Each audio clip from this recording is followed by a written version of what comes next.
Hey everyone, and welcome back to Exposed Scandalous Files of the Elite. I'm your host, Jim Chapman, and today I am bringing you another episode in the Bad Teacher series.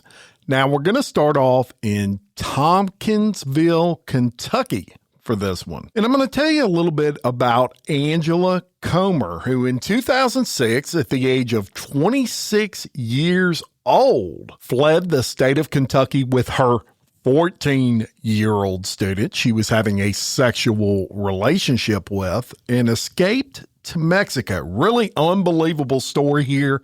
And I'm going to start it off by telling you a little bit about Tompkinsville, Kentucky, where this incident took place. Now, Tompkinsville is a small town of a little over 2,000 people. It's on the southern border of Kentucky, but it's in the center of the state on that southern edge, and it has a little bit of history with both the Revolutionary War and the Civil War.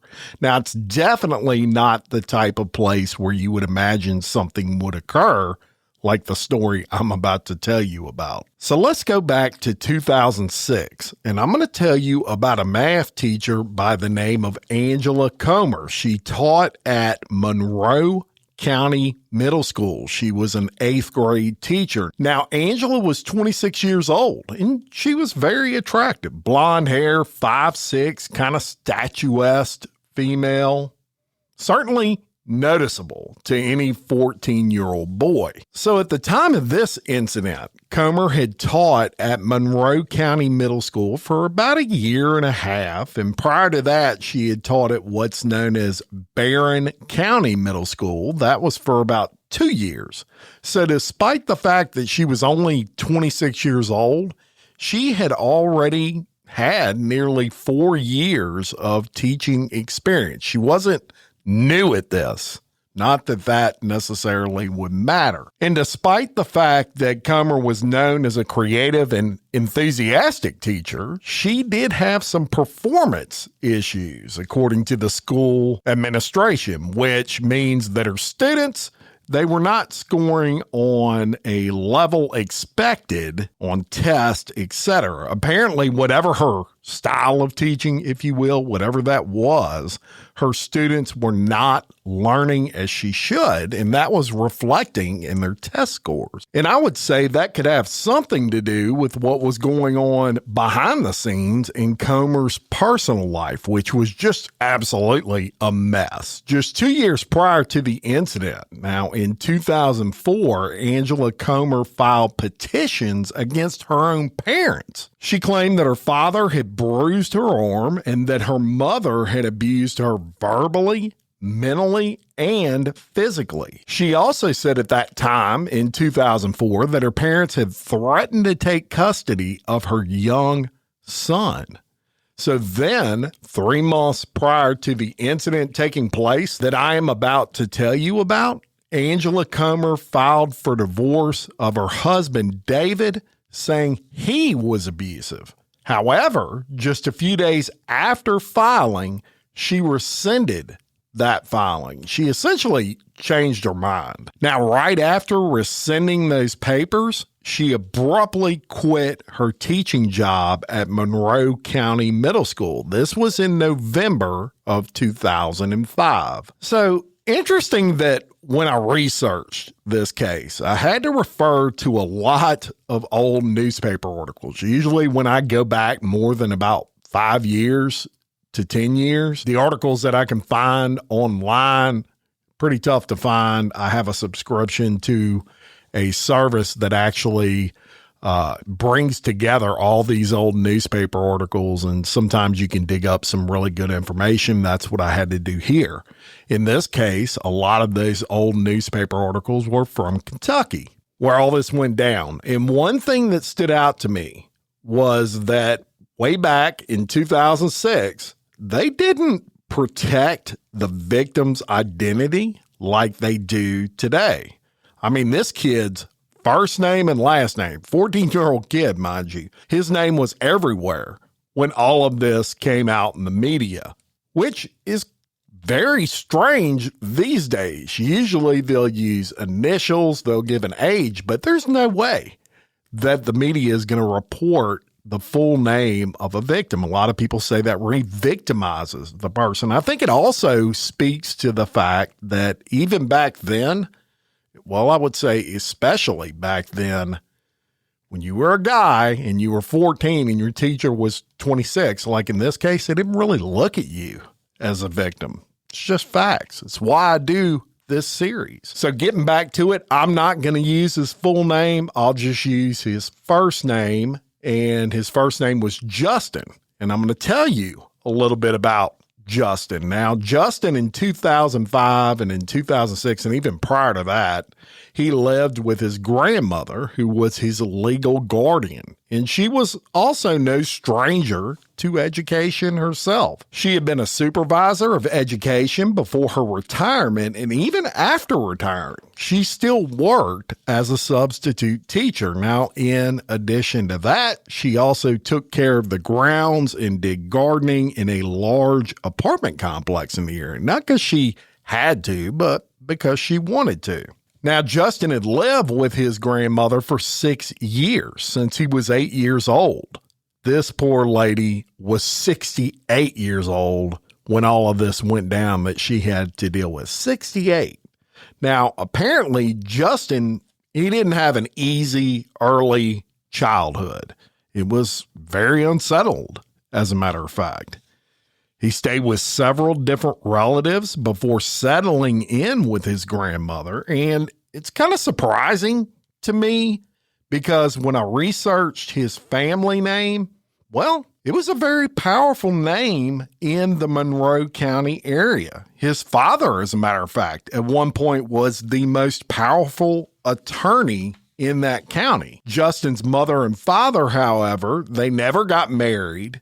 Apparently, she got pregnant, she had Justin, and I don't know, maybe they weren't in love or whatever, but they never got married, and drug abuse plagued his father, that high-powered attorney. So much so that in 1997, Justin's grandmother, she files charges against Justin's dad, which, by the way, that's her own biological son. She said that he threatened to kill her, and she blamed drugs for her son's demise. Probably pretty good and accurate description there of why he turned out the way he did and was threatening to kill his own mother. This was just shortly after her son had been accused by her of stealing a $5,000 boat from her. And that might not sound like much, but remember the time frame. That was way back in 1997. $5,000 gets you a nice boat. Shortly after that, Justin's dad's life spiraled even more. He eventually lost his license in the state of Kentucky to even practice law. So let's get back to 2005. And as I said, this grandmother, she knew the education system. She also knew what would be considered appropriate and not so appropriate when it came to teachers and students. And it was in November of 2005 when she became really suspicious.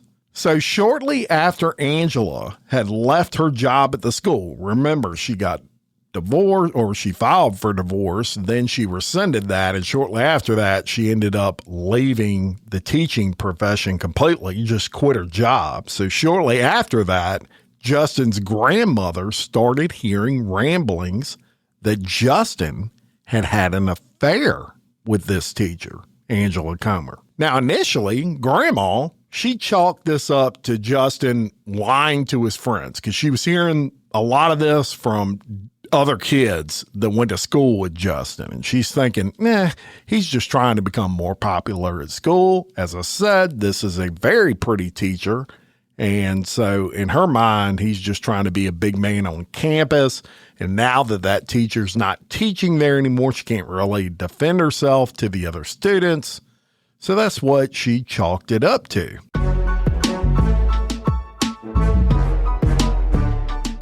Jim, did you see what happened in Texas today? Wait, before you tell me that, let me tell you what happened in New York. It cannot be as crazy as the case I told you about yesterday in Louisiana. You know what?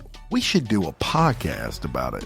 And with that, we did. Crime Wire Weekly covers the crime news headlines that have dominated the week. We cover trending crimes from all over the country and even sprinkle in a few globally. Crime Wire Weekly is available now wherever you listen to your podcasts. Simply by searching Crime Wire Weekly or clicking the link in the description of this podcast.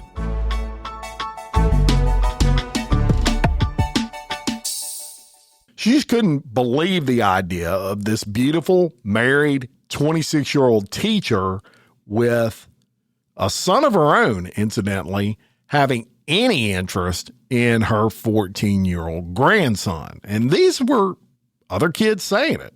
And they lie, right? Or he lied to them, whatever. But things would change. When parents would start to notice, they would also hear kind of these ramblings going around that Justin is messing or did mess around with this teacher.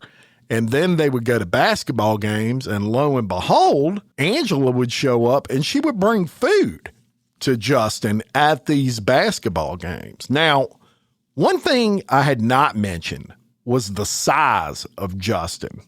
Now, he was only 14 years old, but he certainly looked like a grown man. He was actually 6'2" and 200 pounds at 14 years old. Now, doesn't excuse anything that was done here, but it's important for context, and you'll see why later on. So at some point in November of 2005, his grandmother, she has a conversation with one of Justin's more trusted friends. And that friend, he tells the grandmother that he knows for a fact Justin's not lying about sleeping with this teacher. She says, well, how do you know that for a fact? And he tells Justin's grandmother that one day he listened in on the telephone while Justin called Angela to set up one of these hookups, if you will. And he asked her if she had taken her birth control. And that was totally in an effort to prove to his friend that what he was telling him was legit. All of this was set up by Justin. So the grandmother at this point, she starts digging in even deeper into her grandson's emails, etc. Now, this is 2006. Texting wasn't a thing back then like it is now. I mean, back in 2006, it took like 45 minutes to text a sentence in 2006 because you had to go through each individual key. And for example, if it was the number 1 on your telephone, on your cell phone back then, your flip phone, if you will, it would have A, B, C, D. And you would have to, if you wanted that sentence or that word to start with D, you would have to hit the 1 button 4 times and the D would pop up. Then you'd have to go to the next letter. It was horrible. So there wasn't texting really back then like there is now, but there was emailing and a lot of it. And she goes through her son's emails and she discovers that Comer and her grandson had been having an affair. There was just, these emails weren't that blatant, but they were enough to where you knew something was not right. She also discovered that they were accomplishing this in a unique way.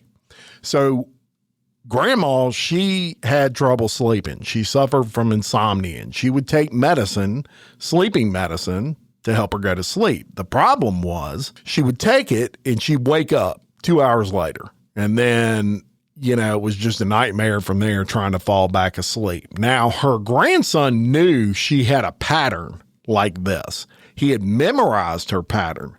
So he would wait until she popped that pill. And then he would tell his teacher, you can come on over to the house. And they would actually have sex in the house while the grandmother was sleeping. And she would get out of the house before the grandmother woke up. So she has a conversation with Justin after discovering these emails, even though they weren't 100% clear of what I just told you. That was the inference that you could draw. She has that conversation. And Justin tells her, look, you're being ridiculous. You're building this up in your head. Me and Angela Comer were just friends, which she knew it was BS. But regardless, she tells him, you need to stay away from her from now on. And she tells him, I'm going to be watching and my radar is up and I'm going to throw this bitch in jail, basically, if this continues. Now, 2 weeks after that, she also files charges against Angela because although she felt that she couldn't prove any sort of sexual relationship was going on with her grandson and Angela Comer, she felt like she could prove another law in Kentucky, and that law is known as unlawful transaction with a minor. And what that is, in layman's term, it basically means that Comer was causing Justin, who is a minor, to disobey his grandmother. She's coercing him into that. And that's a law, or was a law then in 2006. So she files those charges, you get a court date, etc. So all of this, everything I've just told you thus far, leads us to January 6th of 2006. And Justin's grandmother, she confronts him again on this alleged affair that he's having with his teacher. Because another friend, one she really trusted, one of Justin's friends, his father actually goes to the grandmother and he tells her that something is still going on with Justin and Angela Comer, his now at this time former teacher. So she has another conversation. Justin denies everything as you would expect, but she tells Justin, if I got to bolt these doors to this house when I go to sleep, I'll do it. Now, interestingly enough, this conversation took place just a week before the court date for that unlawful transaction charge that I just told you about. So the pressure's on, I'm sure, with Angela Comer anyway, and the time is ticking. So Justin, he kisses his grandmother on the head. He tells her he loves her. She goes to bed. And while she's asleep, he packs up his clothes. He packs up his iPod, which I didn't say iPad, iPod. This is 2006. iPads didn't exist, but iPods did. It was just basically think of it like a cell phone that didn't make calls. All it did was download music. So he packs that up, and he also takes her purse. He actually steals her purse. Now, in her purse was $800 cash. He takes his pillows, he piles them under his blanket, sort of Ferris Bueller style. If you're from my time frame, you'll know what that means. And he did that to make it appear as though he was sleeping, and he leaves the house. So the next morning, Grandma, she wakes up and she needs to make a run to the post office. She's got to get some stamps, whatever. Maybe she's mailing a package. She notices her purse is not where she left it. She's searching all over the house for this purse. Finally, she can't find it anywhere else, so she goes into Justin's room to look. And that's when she discovers Justin ain't there. So at this point, she calls the Tompkinsville Police Department. And they quickly figure out within just a very short period of time that not only is Justin missing, but Angela Comer is missing, along with Angela Comer's 4-year-old son. And they have a really good idea that these people are no longer in the state of Kentucky. And they contact the FBI. So the FBI gets involved because there's a big suspicion they've crossed state lines. It becomes a federal crime, right? And the first thing the FBI does is they search Justin's computer, which was left behind because it wasn't a laptop. It was a desktop computer. You couldn't bring that thing with you. These were big bubble back monitors back in those days, and the computers weighed 1,000 pounds. So you weren't taking that with you on any sort of trip or to make a quick getaway. So they search his computer, and it's not long before what they find on it gives them a pretty good indication that Justin and his teacher were headed to and may already be in what was known as Nuevo Laredo, Mexico, which that's right across the border, y'all, from Laredo, Texas.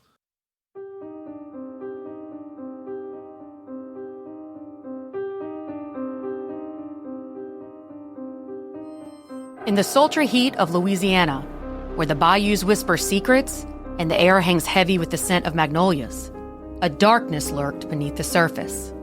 Derek Todd Lee was a man whose charm masked a sinister reality. He was a monster. Lee, a seemingly ordinary man with a disarming smile, led a double life that would unravel in a series of murders in the capital city of Baton Rouge and the surrounding areas.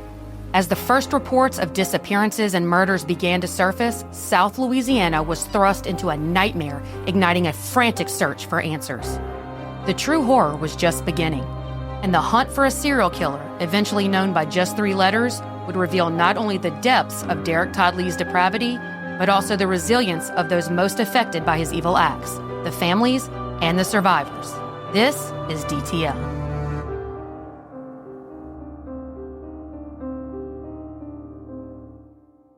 DTL can be found by searching Unspeakable, a true crime podcast by Kelly Jennings, wherever you listen to podcasts. Episode 1 dropping November 3rd. So the plan for these two was to cross the border into Mexico and get married due to the lax of marriage laws in the country. I guess you can, in Mexico, you can marry a 14-year-old when you're 26. They also had, keep in mind, Comer's 4-year-old son with them. So the FBI, they figure this out. They contact the Mexican authorities and they ask them, hey, we need y'all to canvass the hotels all throughout the area. And lo and behold, they find them in a hotel. Justin, his teacher, Angela Comer, as well as Comer's 4-year-old son. They're all taken into custody. They're actually brought to Texas, and then they are transported back to Kentucky. Now, at the time, Comer is charged with felony custodial interference because police determined that Justin did indeed go willingly with her. Of course, they interviewed him, and he said, she didn't force me to go. So no kidnapping charge was filed. And on January 19th of 2006, Comer is formally indicted by the state of Kentucky. Now, when the indictment came out, the charges kind of changed. She got indicted for 2 counts of third-degree sodomy, 4 counts of unlawful transaction with a minor, and 1 count of custodial interference.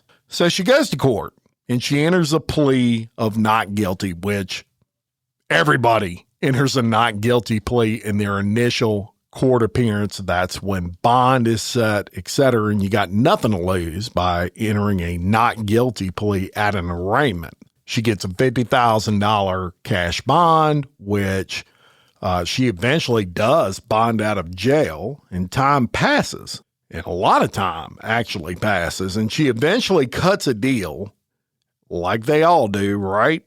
She pleads guilty. She does this on May 10th of 2007, a year and a half later. And she's sentenced to 10 years in jail after pleading guilty to just 1 count of sodomy, and she got 5 years for that count and 1 count of custodial interference, which she gets an additional 5 years for. Now, at the time when all that went down and she took that plea and got sentenced, Justin at that time was only 16, and this was a year and a half after all this went down.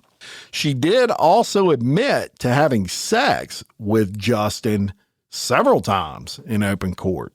Then, a month later, Angela Comer comes out with this absolutely wild claim. And she claims that she was kidnapped and she was forced to drive to Mexico with this 14-year-old teen, y'all, at gunpoint. She said that the student was allegedly trying to get away from his horrible home life and was considering suicide. So he called her. He's depressed. He says, hey, I'm going to kill myself. And she tells him, oh, well, I'm going to pick you up and I'm going to take you to the courthouse. She doesn't tell him that over the phone, she said, because she was worried about what would happen. So she inferred that she was going to pick him up and they were going to run off together, which is why he had all his shit packed. But really, she was going to bring him to the courthouse. So she shows up, he gets in the car, And that's when she tells him, look, we're going to go to the courthouse. This is her story, right? But she said rather than do that, he reaches into her glove compartment. He knew that she carried a gun in her glove compartment. And so he pulls the gun out, points it at her, and tells her to drive. She said that she attempted to get away twice. She said once at a gas station, and another time that she tried to get away, he allegedly busted a guitar over her head. This is her story. She also said she was going through a difficult time and she was drinking a lot, and that everything she did with this 14-year-old was totally out of character for her. Everybody that knew her knew that this would never occur if she were in her right state of mind, etc. She went on to say that she is pissed at herself for pleading guilty, and that the only reason that she pled guilty was she did it to avoid the stress of a public trial. And something that I did not tell you occurred between the time that she posted bail and the time that she took that plea, which totally blows all this.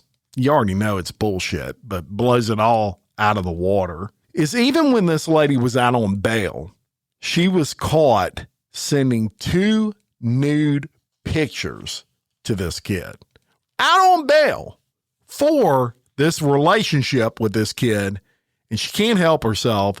She takes 2 nude pictures and emails them to this kid. So decision making is on full display here, right? So she goes to jail. And in 2010, she petitions to be released. And fortunately, that petition was denied, though I'm a little bit surprised, because if you think it's bad now with female teachers and students, back in 2010, it was really bad when it came to them actually having to pay a price for their crime. But she does get denied. And from there, what happened to her, the trail kind of runs cold a little bit. She was eventually released. I know that for a fact, and she's out now. And the way that I know that is she still has to register as a sex offender, and it says that she was released. So did she serve her full term? I doubt it, but she probably served the majority of it in her case. Now, her name's changed. She is now Angela Pointer, Poynter. So maybe she got remarried after she got out of jail. Who knows? I know that she no longer lives in the state of Kentucky. I think she lives in Florida. Not 100% sure on that, but there you have it. A wild story. Now, what blew my mind about all this is a lady that essentially she kidnapped this kid. I mean, he's 14 years old. She brings him and makes it all the way to Mexico with her own 4-year-old kid in tow. And she did say in an interview at one point with the newspaper that, you know, she feels horrible for this, and she hopes that her then 4-year-old kid doesn't remember, will block out the memory of all that. Doubt it. But a really wild scenario. I've never seen one where somebody actually got all the way out of the country, one of these teachers, with a kid that they were having a relationship with. But there you have it. Now, I want to take a second to say, if you are a Patreon member, thank you so much. Look, the show would not exist without these Patreon members. I love you. Thank you for supporting me. Thank you for supporting Exposed Scandalous Files of the Elite. Bonus episode is headed your way very soon. I hope you check that out. And incidentally, this week dropped the first episode of DTL. You should have heard an advertisement for DTL during this episode. DTL is, of course, a series that I produce that is like no other. Unspeakable, a true crime podcast by Kelly Jennings. Award-winning podcast, award-winning host Kelly Jennings takes you through the absolutely horrific story of Derek Todd Lee, a serial killer from the state of Louisiana, actually from my area. So check that out. I'll link it in the description of this podcast. And please consider leaving us a review if you have not yet done so. I can't tell you how much that helps the show. You don't even have to put a whole sentence in there. You can just put great. And hopefully you'll want to leave 5 stars, especially if you're listening on Apple Podcasts. I don't know about the other podcast platforms, but I know Apple does it, and it really pushes us up that feed. I would be forever in your debt if you consider doing that. And lastly, this is the first episode since Halloween, so I want to wish y'all all, hopefully you had a fantastic and happy, safe Halloween. You know what I did on Halloween, just incidentally? I went and watched Halloween, the actual, I think it was 1976 version, the very first Halloween. I hadn't seen that since I was a kid. I went and saw that on the big screen. One of the theaters here in my local area was actually showing it, and it had a ton of people in there. I forgot how good that very first Halloween was. So that's what I did, but hopefully whatever you did, it was safe and you had a lot of fun. And until next time, for Exposed Scandalous Files of the Elite, I'm your host, Jim Chapman. Much love.